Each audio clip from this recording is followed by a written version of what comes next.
ఇక ఇంకొక వార్త, కేటీఆర్ ని 31st వరకు అరెస్ట్ చేయొద్దట. మరి 31st పార్టీ చేసుకోవడానికి ఇట్లా ఇచ్చిపెట్టిరేమో, మరి అట్లే అనిపిస్తా ఉంది.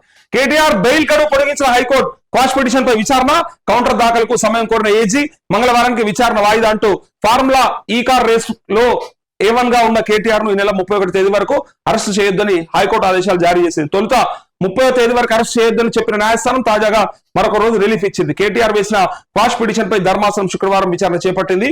క్వాష్ పిటిషన్ పై కౌంటర్ దాఖలు చేయాలని ఏసీబీ తరపు న్యాయవాది హైకోర్టు సూచించింది.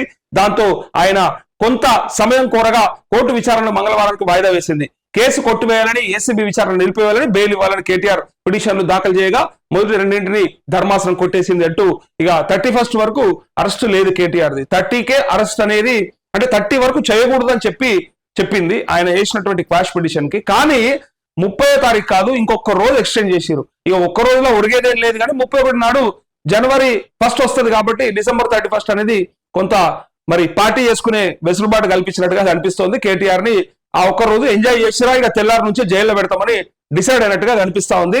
సో ఇటు సిబిఐ అటు ఈడీ, ఇక ఫైనల్ గా మన ప్రభుత్వానికి మాత్రం అత్యుత్సాహం ఉంటుంది డెఫినెట్ గా. కేటీఆర్ అరెస్ట్ చూడాలని, కేటీఆర్ అరెస్ట్ అయితే బయటకు వచ్చి విపరీతంగా వాళ్ళ మీద ఈ బురద ఆ బురద అన్ని కలిపి, సరే ఉన్న బురద కొంత ఉండొచ్చు కానీ ఇంకా లేనిది ఉన్నది అన్ని కలిపి అన్నిట్లలో ఈయన ఉన్నాడని చెప్పి మొత్తానికి ఆయనని జైల్లో పెట్టే ప్రయత్నం చేస్తా ఉన్నారు.